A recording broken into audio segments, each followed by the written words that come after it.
Bharat Israel బంధం అనేక సవాళ్లను తట్టుకొని నిలబడిందన్నారు ప్రధాని మోడీ. త్వరలోనే స్వేచ్ఛా వాణిజ్య ఒప్పందం కుదిరే ఛాన్స్ ఉందని చెప్పారు.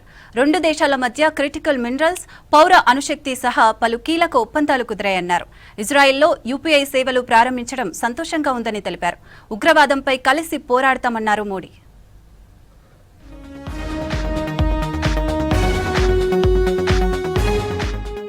ఇజ్రాయెల్తో అన్ని రంగాల్లో కలిసి పనిచేసేందుకు భారత్ సిద్ధంగా ఉందన్నారు ప్రధాని మోదీ. త్వరలోనే స్వేచ్ఛా వాణిజ్య ఒప్పందం కుదిరే ఛాన్స్ ఉందని చెప్పారు. ఇజ్రాయెల్లో పర్యటిస్తున్న మోదీ ఆ దేశ ప్రధాని నేతన్యాహుతో ద్వైపాక్షిక అంశాలపై చర్చించారు. ఈ సందర్భంగా ఇరు దేశాల మధ్య పలు కీలక ఒప్పందాలు కుదిరాయి. భారత్, ఇజ్రాయెల్ మధ్య సంబంధాలు కాలాతీతమైనవన్నారు. ఉగ్రవాదంపై ఇరు దేశాలు కలిసి పోరాడుతాయన్నారు మోదీ. భారత్ और इजरायल पूरी तरह से स्पष्ट है कि आतंकवाद का दुनिया में कोई स्थान नहीं है। किसी भी रूप में, किसी भी अभिव्यक्ति में आतंकवाद को स्वीकार नहीं किया जा सकता। ఇజ్రాయెల్లో యూపీఐ సేవలు ప్రారంభించడం సంతోషంగా ఉందన్నారు ప్రధాని Modi. AI, quantum, critical minerals, అంతరిక్షం, పౌర అణురంగం, వ్యవసాయం వంటి రంగాల్లో సహకారానికి ఒప్పందం కుదిరిందని చెప్పారు. గాజాలో శాంతి, సుస్థిరత నెలకొనాలని తెలిపారు. గాజా పీస్ డీల్కు భారత్ మద్దతిస్తుందని చెప్పారు. రెండు దేశాల బంధం వ్యూహాత్మక స్థాయికి పెంచుతున్నట్లు తెలిపారు మోదీ.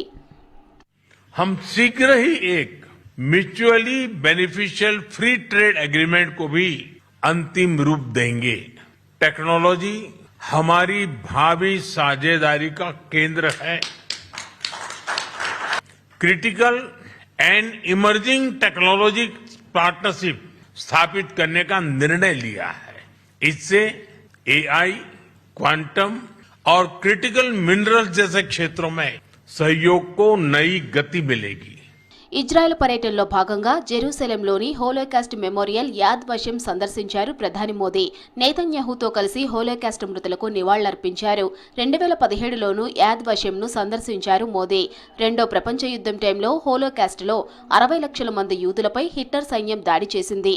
యూదులను సామూహికంగా హత్య చేయడాన్ని హోలోకాస్ట్ అని పిలుస్తారు.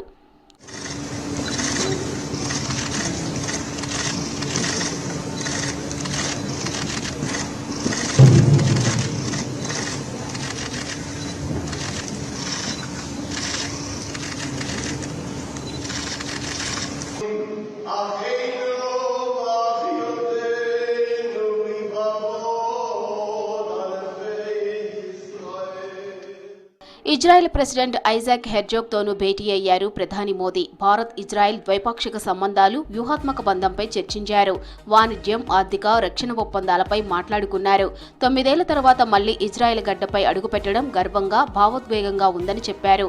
2 రోజుల పర్యటనలో భాగంగా ఇజ్రాయెల్ పార్లమెంట్ నెస్సెట్లోనే ప్రసంగించారు ప్రధాని మోదీ.